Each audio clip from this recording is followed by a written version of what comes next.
नमस्कार साथियों, आप सभी का स्वागत है शिक्षित भारत के डेली करंट अफेयर कार्यक्रम में। आज का जो हमारा पहला क्वेश्चन है वो है कि आयुष्मान भारत महात्मा गांधी राजस्थान स्वास्थ्य बीमा योजना है, उसका पहला चरण है वो राजस्थान में कब शुरू होगा? तो इसका सही आंसर क्या होगा? इसका सही आंसर होगा 26 जनवरी को। इस दिन भारत का क्या है, गणतंत्र दिवस भी है और इसी दिन ये योजना लागू होगी। हालांकि केंद्र सरकार ने इस योजना को 2018 में लागू कर दिया था आयुष्मान भारत योजना के नाम से, जबकि राज्य में यह अन्य स्वास्थ्य बीमा योजनाओं के साथ मर्ज होने के बाद प्रदेश में इस योजना को पहली बार इसको क्या है लागू है वो किया जाएगा। इसके बाद अगर हम देखें कि आयुष्मान भारत महात्मा गांधी राजस्थान स्वास्थ्य बीमा योजना का पहला चरण है वो 26 जनवरी 2021 से शुरू होगा। Rajasthan state health insurance agency और योजना के लिए चयनित new India insurance company limited के बीच MOU किया गया है। योजना से प्रदेश के 1.10 करोड़ परिवारों को लाभ होगा। इस योजना के तहत लाभार्थियों को सरकारी के साथ साथ योजना से संबंध निजी अस्पतालों में भी चिन्हित बीमारियों में 5 लाख रुपए तक का प्रतिवर्ष क्या है निःशुल्क उपचार मिलेगा। इसके नवीन चरण में 1401 की जगह 1572 पैकेज होंगे। इसके बाद हमारा अगला क्वेश्चन है कि हाल ही में चित्रा सुंदरम को ब्रिटेन में most excellence award of the British empire award किस क्षेत्र में उनके द्वारा दिए गए योगदान के लिए दिया गया है? तो इसका सही आंसर क्या होगा? इसका सही आंसर होगा शास्त्रीय संगीत। शास्त्रीय संगीत के क्षेत्र में उनके उत्कृष्ट योगदान के लिए इन्हें ये ब्रिटिश गवर्नमेंट के द्वारा most excellence order of the British empire award दिया गया है। ये दक्षिण भारत से बिलोंग करती थी। हालांकि ये पिछले 2 दशकों से यानी 20 सालों से क्या है लंदन में ही रह रहे हैं। ये है श्री चित्रा सुंदरम जी। इसके बाद हमारा अगला क्वेश्चन है कि भारत की शॉर्ट फिल्म नटखट अकेडमी अवार्ड्स यानी कि ऑस्कर जो अवार्ड है 2021 के लिए क्वालिफाई किया है। इस फिल्म में मुख्य किरदार है वो किस अभिनेत्री ने निभाया है? तो इसका सही आंसर क्या होगा? इसका सही आंसर होगा विद्या बालन। विद्या बालन ने इसमें क्या है मुख्य रोल जो निभाया है। इसके बाद अगर हम देखें तो जो विद्याजी बालन है उनका इसमें क्या है इनकी एक पितृसत्तात्मक सोच वाले परिवार में शादी हो जाती है। वहाँ पर उनका बेटा होता है छोटा सा, जो भी क्या है उन पर भी पितृसत्तात्मक समाज का जो प्रभाव है वो पड़ने लग जाता है। वह भी महिलाओं को बुरे नज़रिए से देखता है। तो उस पर ही घूम फिर करके यह शॉर्ट मूवी है 32-33 मिनट की, जो भारत की शॉर्ट फिल्म नटखट है। ये ऑस्कर अवार्ड 2021 के लिए क्या है नामांकित हुई है। इसके बाद हमारा अगला क्वेश्चन है कि ऑस्कर अकादमी पुरस्कार है जिसे ऑस्कर के नाम से भी जाना जाता है। यह एक सम्मान है जिसे American academy of motion picture arts and sciences AMPAS द्वारा फिल्म उद्योग में निर्देशकों, कलाकारों, लेखकों सहित पेशेवरों की उत्कृष्टता की पहचान देने के लिए प्रदान किया जाता है।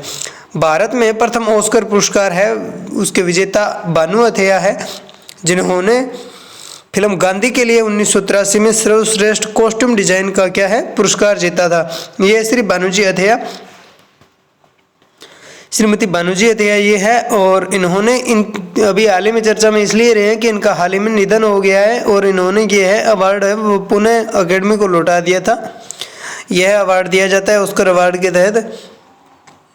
इसके बाद अगर हम देखें तो ऑस्कर के लिए नामित हुई भारतीय फिल्में कौन कौन सी है? तो इसमें पहली है मदर इंडिया। यह फिल्म ऑस्कर का हिस्सा बनने वाली पहली भारतीय फिल्म थी। इसे 1958 में सर्वश्रेष्ठ विदेशी भाषा की फिल्म श्रेणी के तहत नामांकित किया गया था। इसके बाद सलाम बॉम्बे है जिन्हें 1989 में सर्वश्रेष्ठ विदेशी भाषा फिल्म के लिए नामांकित किया गया था। इसके बाद तीसरी है हमारी लगान, 2002 में सर्वश्रेष्ठ विदेशी भाषा फिल्म के लिए इसको नामांकित किया गया था। इसके बाद एनकाउंटर विद फेस है, के कपिल और विदु विनोद चोपड़ा को 1978 में सर्वश्रेष्ठ वृत्त चित्र यानी लघु विषय के लिए नामांकित किया गया था। इसके बाद है लिटिल टेररिस्ट, तो फिल्म निर्माता अश्विनी कुमार के छोटे आतंकवादी नामक ये जो लघु विषय था उसको 2005 में लाइव एक्शन के लिए नामांकित किया गया था। इसके बाद जो अभी हमारी ये मूवी हुई है नटखट, ये नामांकित हुई है। इसके बाद हमारा अगला क्वेश्चन है कि भारतीय सेना दिवस जो 73वां है उनका, वो कब मनाया गया है? तो इसका सही आंसर होगा 15 जनवरी को। 15 जनवरी को भारतीय सेना दिवस मनाया जाता है। और इंडियन एयर फोर्स डे है, अगर हम उसकी बात करें तो इस दिन क्या मनाया जाता है? इंडियन एयर फोर्स डे मनाया जाता है, भारतीय वायुसेना दिवस। अगर हम बात करें 4 दिसंबर की, तो इस दिन क्या मनाया जाता है? इंडियन नेवी दिवस मनाया जाता है। इंडियन नेवी दिवस है वो मनाया जाता है, भारतीय नौसेना दिवस मनाया जाता है इस दिन। अगर हम इस दिन की बात करें 31 अक्टूबर की, तो यह सरदार वल्लभ भाई पटेल की जयंती है और इसे राष्ट्रीय एकता दिवस के रूप में मनाया जाता है।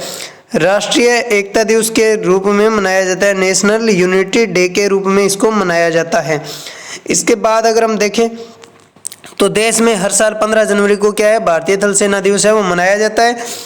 इस दिन 1949 में फील्ड मार्शल के.एम. करियप्पा ने जनरल फ्रांसिस बूचर से भारतीय सेना की कमान ली थी। फ्रांसिस बूचर है वो भारत के अंतिम ब्रिटिश कमांडर इन चीफ थे।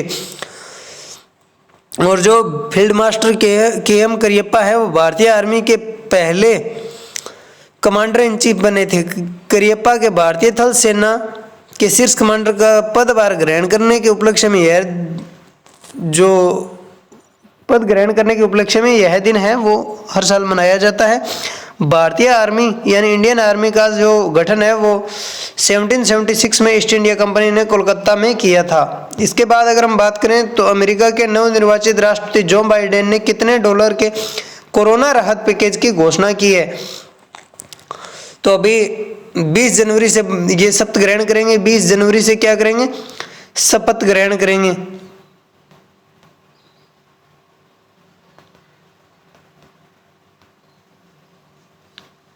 जो बाइडेन है, और इनके साथ में क्या है? उपराष्ट्रपति जो कमला हैरिस है वो भी क्या है? शपथ ग्रहण करेंगे। और अगर हम इनकी बात करें कि इन्होंने जो अपने बजट अपना जो घोषणा पत्र था चुनाव में, उसमें भी इसका जिक्र किया था, उसके इस वादे को पूरा किया है और कोरोना राहत पैकेज की घोषणा की है। तो यह कितना है? 1.9 ट्रिलियन डॉलर है। 1.9 ट्रिलियन डॉलर का क्या है? अमेरिका के अंदर जो बाइडेन है जो नवनिर्वाचित राष्ट्रपति, उन्होंने कोरोना राहत पैकेज की घोषणा की है। अगर हम बात करें 3 डॉलर की, तो यह भारतीय अर्थव्यवस्था है। भारत की जो अर्थव्यवस्था है वो भी 3 ट्रिलियन डॉलर की है। इसके बाद अगर हम देखें तो अमेरिका के बारे में, अमीरी और उनके जीडीपी से संबंधित कुछ बातों को, तो इसकी आबादी 32 करोड़ है और 32 करोड़ से ज़्यादा ये कुछ क्षेत्रफल की दृष्टि से अमेरिका दुनिया का तीसरा बड़ा देश है। अमेरिका की जीडीपी 20 ट्रिलियन डॉलर से ज़्यादा की है। यह दुनिया की सबसे बड़ी इकोनॉमी है। दुनिया की सबसे बड़ी इकोनॉमी कौन है? अमेरिका। जीडीपी के मामले में अमेरिका का मुकाबला चीन से है। चीन की जीडीपी है वो 14 ट्रिलियन डॉलर की है, यानी कि चीन की जो जीडीपी है वो अमेरिका की जीडीपी से 6 ट्रिलियन डॉलर कम है। दुनिया के शीर्ष 10 अमीरों में से 9 लोग अमेरिका के हैं और चौथे नंबर पर मौजूद बर्नार्ड अर्नाल्ट है वो फ्रांस के कारोबारी है। इसके बाद अगर हम बात करें टेस्ला के को फाउंडर एलन मस्क है वो इस वक्त है दुनिया के सबसे अमीर शख्स है। उन्होंने अमेजन के जेफ बेजोस को पछाड़कर उन्हें दूसरे नंबर पर ला दिया है। इसके बाद ये हाल ही की घटना है, एलन मस्क है वो क्या है जेफ बेजोस को पछाड़ करके पहले नंबर पर आए हैं। इस लिस्ट में तीसरे नंबर पर काबिल बिल गेट्स है, वो कई साल तक दुनिया के सबसे अमीर शख्स रहे थे। और अमेरिका की कंपनी एप्पल है वो 6 जनवरी 2020 को 1 ट्रिलियन मार्केट कैप वाली दुनिया की पहली कंपनी बनी थी। अमेरिका राज्य कैलिफोर्निया की स्टेट जीडीपी है वो 3 ट्रिलियन डॉलर है। ये भारत की कुल जीडीपी से भी थोड़ी सी ज़्यादा है। इसके बाद अगर हम बात करते हैं कि हाल ही में किस देश में विश्व की सबसे पुरानी गुफा कला की खोज की गई है, जिसमें एक जंगली सूअर को चित्रित किया गया है। तो यह वो क्या है? गुफा में मिला हुआ चित्र है जिसमें जंगली सूअर को चित्रित किया गया है। इसको लाल गेरुए रंग से क्या है? चित्रित किया गया है। और यह लगभग क्या है? 45,500 पुरानी क्या मानी गई है? कला मानी गई है। 1000 साल पुरानी क्या है? कला मानी गई है। और यह कहाँ पर मिली है? तो इंडोनेशिया में मिली है। और इंडोनेशिया है वो क्या है? उस पर हम बाद में बात करेंगे। अगर हम भारत की बात करें तो भारत में कुछ जो गुफा कलाएं हैं वो मिलती है, गुफा चित्रकला मिलती है, उनके बारे में हम अभी बात करते हैं। तो भारत में प्रसिद्ध कुछ जो चित्रकला गुफाएं हैं उनमें अजंता है। अजंता की बात करें तो ये गुफाएं महाराष्ट्र में औरंगाबाद के पास घोरा नदी के निकट है। सह्याद्री पर्वतमाला यानी पश्चिमी घाट के जो पर्वत है उनमें रॉक कट गुफाओं की एक श्रृंखला के रूप में है। इन गुफाओं की आकृतियों को फ्रेस्को पेंटिंग का उपयोग करके दर्शाया गया है। और एलोरा की गुफाओं की अगर हम बात करें तो ये गुफाएं महाराष्ट्र के सह्याद्री पर्वतमाला यानी सह्याद्री पर्वतमाला किसे कहा जाता है, जो पश्चिमी घाट पर्वत है, जो पश्चिमी घाट पर्वत है उसे पश्चिमी घाट पर्वत है उसे क्या बोला जाता है, सह्याद्री पर्वत कहा जाता है। इसके बाद अगर हम देखें तो ये जो एलोरा की गुफाएं हैं वो गुफाएं महाराष्ट्र के सह्याद्री पर्वतमाला में अजंता की गुफाओं से लगभग क्या है 100 किलोमीटर दूर अवस्थित है।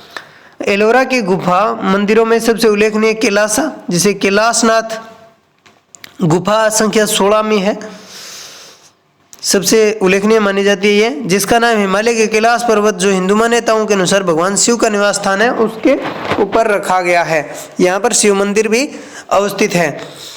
इसके बाद हमारा अगली जो गुफा है भारत की तीसरी एलिफेंटा की हम बात करते हैं तो एलिफेंटा यह मुंबई में एलिफेंटा द्वीप पर अवस्थित है। एलिफेंटा समूह में 7 गुफाएं हैं। इसके बाद भीमबेटका की हम बात करें तो यह होशंगाबाद और भोपाल के मध्य विंध्य पर्वत की तलहटी में अवस्थित है। विंध्य पर्वत की तलहटी में अवस्थित है। यह भारत और विश्व की सबसे पुरानी चित्रकलाओं में से एक है। इसके बाद अगर हम बात करें इंडोनेशिया की तो इंडोनेशिया में ही क्या है, यह विश्व की सबसे पुरानी गुफा कला मिली है, गुफा चित्रकला मिली है। तो इंडोनेशिया को हम देखें तो यह यहाँ पर पड़ता है, यहाँ पर है मलेशिया, यहाँ पर है वियतनाम, यहाँ पर है थाईलैंड, ये है फिलीपींस और ये आ गया दक्षिणी चीन सागर और यहाँ पर पड़ता है ऑस्ट्रेलिया, यहाँ पर पड़ता है ऑस्ट्रेलिया। अब इनके बीच में पड़ता है ये जो पूरा वाला क्षेत्र है, ये है इंडोनेशिया।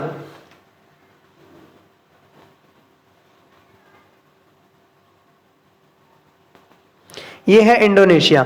इंडोनेशिया की अगर हम बात करें तो इसकी जो राजधानी है, इसकी जो राजधानी है वो क्या है, इसकी राजधानी है जकार्ता।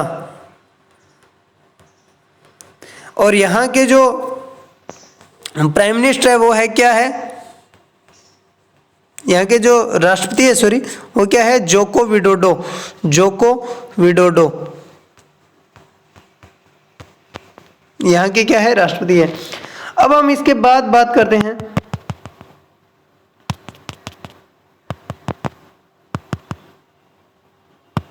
इंडोनेशिया के बारे में। तो इंडोनेशिया है यह क्या है, लगभग 17,000 द्वीपों से बना हुआ है। 17,000 द्वीपों से बना हुआ है, एक द्वीपीय देश है। और यहाँ पर इंडोनेशिया वाला जो मुख्य भाग है वो है, और यहाँ पर क्या पड़ता है, इसका सुमात्रा द्वीप पड़ता है, यहाँ पर पड़ता है इसका सुमात्रा द्वीप, यहाँ पर इसका पड़ता है जावा द्वीप, यहाँ पर पड़ता है बाली द्वीप जो ज्वालामुखियों के कारण यह काफी चर्चा में रहता है। और इंडोनेशिया में क्या है, सर्वाधिक ज्वालामुखियां पाई जाती है ऐसा माना जाता है सक्रिय ज्वालामुखियों की दृष्टि से, क्योंकि यह प्रशांत महासागर की परिप्रशांतीय पेटी में पाया जाता है जो क्या है विवर्तनिक की दृष्टि से काफी अशांत क्षेत्रों में आता है। इंडोनेशिया के अंदर अगर हम बात करें तो यहाँ इसका पड़ता है सुलावेशी द्वीप। इस सुलावेशी द्वीप के अंदर ही क्या है, यह विश्व की सबसे पुरानी जो चित्रकला गुफा चित्रकला है वो मिली है, गुफा चित्रकला है वो मिली है इसी सुलावेशी के अंदर। यह 45,500 पुरानी मानी गई है। तो धन्यवाद दोस्तों। नियमित करंट अफेयर के अपडेट पाने के लिए जुड़े रहें हमारे YouTube चैनल शिक्षित भारत से। और अगर आपने अभी तक सब्सक्राइब नहीं किया है तो चैनल को सब्सक्राइब करें और वीडियो को अंत तक जरूर देखा करें, और साथ में बेल आइकन को प्रेस जरूर कर दें ताकि हमारे जो वीडियो है जैसे ही अपलोड किया जाए उसके नोटिफिकेशन सबसे पहले आपको प्राप्त हो।